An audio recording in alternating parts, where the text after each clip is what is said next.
Hey guys, Trev here from Spinewise.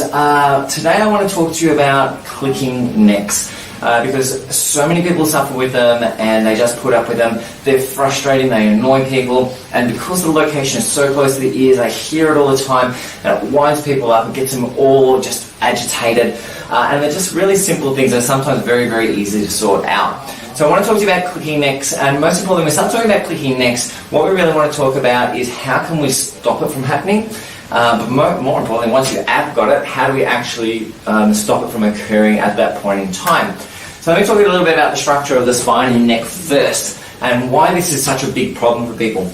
Because really what we're talking about today is movement in the first, second and third vertebrae of your neck. And these three vertebrae are really, really essential for your neurology.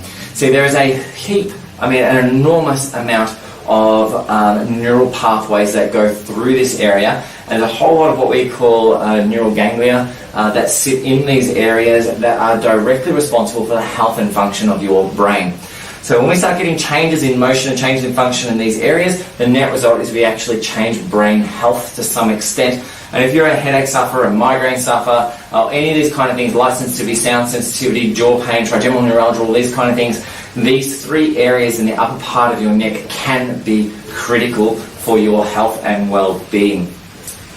Alright, so what are we going to look at today? So the main thing we're going to look at today are your suboccipital muscles. And these are a group of muscles that go from the base of your skull into these top couple of vertebrae. And what they basically do is they give you the fine detail to your movement in rotation especially.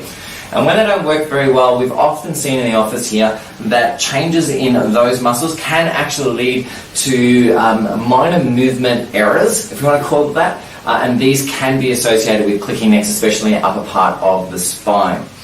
Alright, so what we're going to do to start freeing these up today is we're just going to start rubbing the origin and insertion of these muscles very easily. So we're going to start by rubbing a little bump at the base of your skull, then going down into the outer aspects of these vertebrae, and then up into the central. So step 1, step 2, and step 3. And these things can make a huge, huge difference to the function of your neck just by doing those simple things.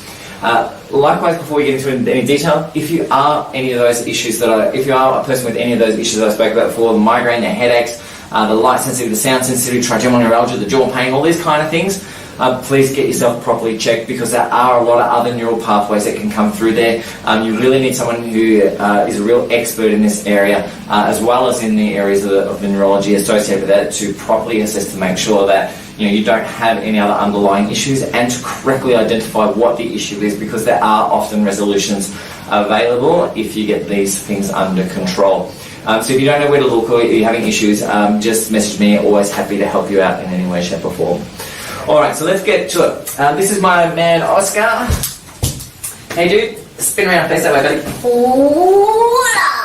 Alright, so what we are going to do is we're going to start by looking, and Oscar's got crazy long hair, so this is really hard, but anyway, we're going to take your hand waist up. So we're going to just run your hand down to start with, and you're just going to find a little bump at the bottom of your skull, just through that area there. So this little bump through here, and all we're going to do is just rub that for about 10-15 seconds with firm pressure in a circle, okay? Now when we're rubbing it in a circle, you don't need to push really hard. We're not trying to induce pain or anything like that. It's just what is the most comfortable force that you can put on the area, okay? So that's step 1, we're going to rub through there. Step 2, we're going to come a little bit, about an inch out to the outside of the spine, either side there, and we're going to go in from the side, and we're going to rub those two spots just beneath the skull, and then about another 5 to 10 mil below it, okay? Just those two.